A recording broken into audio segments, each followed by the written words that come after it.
and welcome to Business Line. Air France officials confirmed the company's plans to cut jobs on Monday. But that's not the headline you saw in the news when the management met the union's representatives at Roissy. Here are the photos of Air France executives who were forced to flee, jumping over a fence with their clothes in tatters. The security guards could not protect Air France human resources chief and his colleague. Both were taking part in talks about the job cuts when the meeting was reportedly interrupted by several hundreds of demonstrators. Confirmation by Air France that it plans to cut nearly 3,000 jobs prompted a violent reaction from part of the workforce. A meeting of the Works Council near Paris was stormed by protesters. Management says it intends to press charges after 2 senior directors were manhandled. Pierre Plissonnier, the airline's director at Orly Airport, and Xavier Brossetta, the head of human resources, had their shirts ripped from their backs. Brossetta escaped by climbing a fence. Air France denounced what it called isolated acts of violence, acknowledging that the main staff protest had been peaceful. Its plans could involve compulsory dismissals if voluntary departures can't be agreed. Most jobs lost are set to be among ground staff. Our pay's risen very little. Above all, our occupation isn't recognised. We're simply asking for the chief executive to leave the company. He's done us a lot of harm. He's brought us nothing. All he does is defend the shareholders' interests. He doesn't take care of the staff.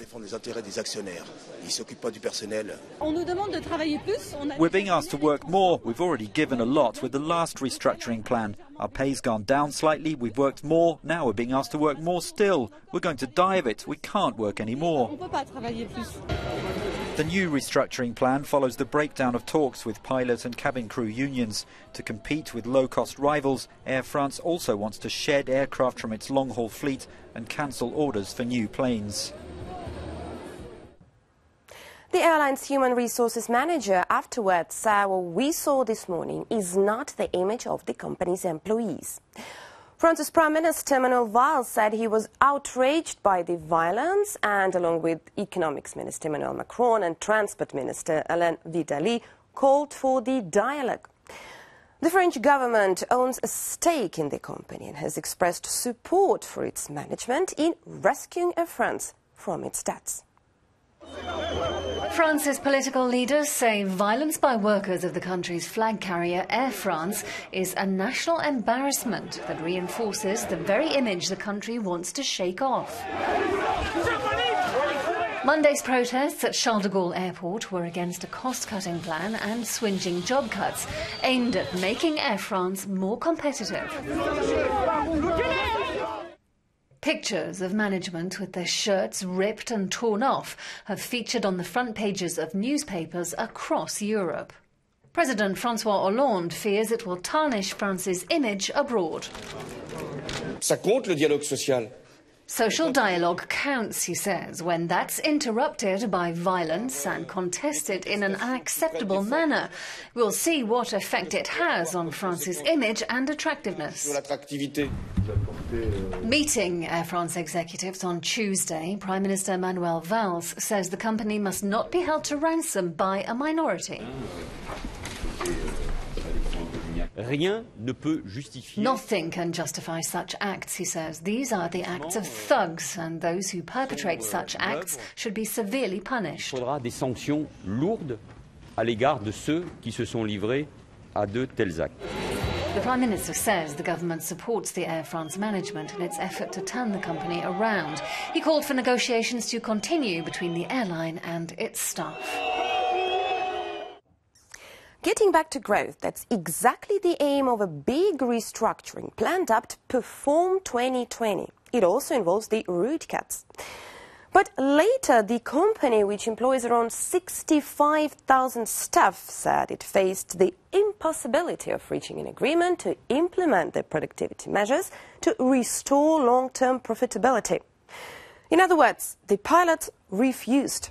That's when the Plan B was introduced, which includes 2,900 job cuts, 1,700 ground staff, 900 cabin crew and 300 pilots, as well as a reduction in the size of the aircraft fleet and the long-haul businesses. The standoff on Monday is the latest blow-up in long-standing tensions between management and pilots. who staged a 15-day strike last year that cost Europe's second largest network carrier 500 million euros. Air France, like other traditional carriers, faces intense competition from low-cost travels on regional routes and from Middle East airlines such as Emirates for long-haul passengers. The health and performance of Air France have come under particular scrutiny following Monday's violent protest. This year, the airline has reported more declining profits.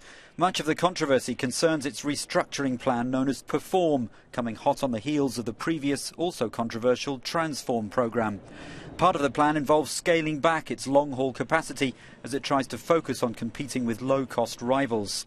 Air France's medium-haul low-cost airline Transavia has continued to develop in France, but is weak compared to its leading European competitors. Passenger numbers overall have lagged behind those of other airlines, and now the company is trying to force through a restructuring plan against strong opposition. Unfortunately, their industrial relations are mired in the 19th century and not the 21st century. Someone has to give here. Management are looking to impose a solution, essentially, I think, because they don't see any other way. The French government, which holds a 17% stake in Air France, has ruled out nationalisation. Monday's violence was a public relations disaster for the airline and for France, at a time when the government is on a drive to attract outside investment. On Monday, when the Air France news broke, many of us turned to Twitter as one of these sources of information.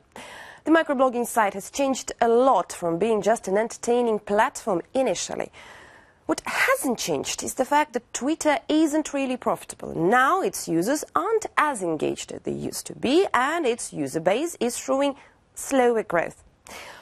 What's the solution to this? Well, that's the question to the new CEO, and he'll need more than 140 characters to answer it. This is it.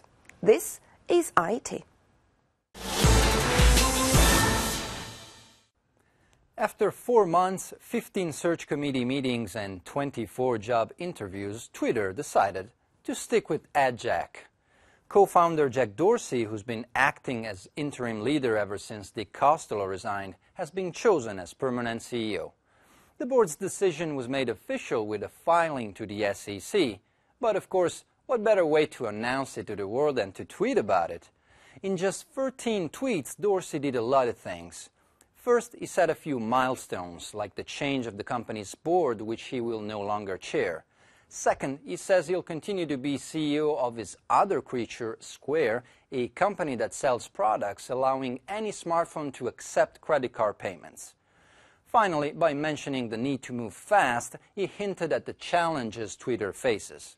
Before rumors of its appointment emerged, shares were trading below IPO levels after touching a record low in August. The difficulty in attracting investors can be explained with the disappointing growth in monthly active users. In the second quarter, Twitter reported 316 million people, way less than those on Facebook, 1.5 billion, and on Instagram, which recently exceeded 400 million. Will new features like Moments, which provides users with easy access to important events, be enough to put the company back on track? AdJack certainly hopes so. That was it. That was IT.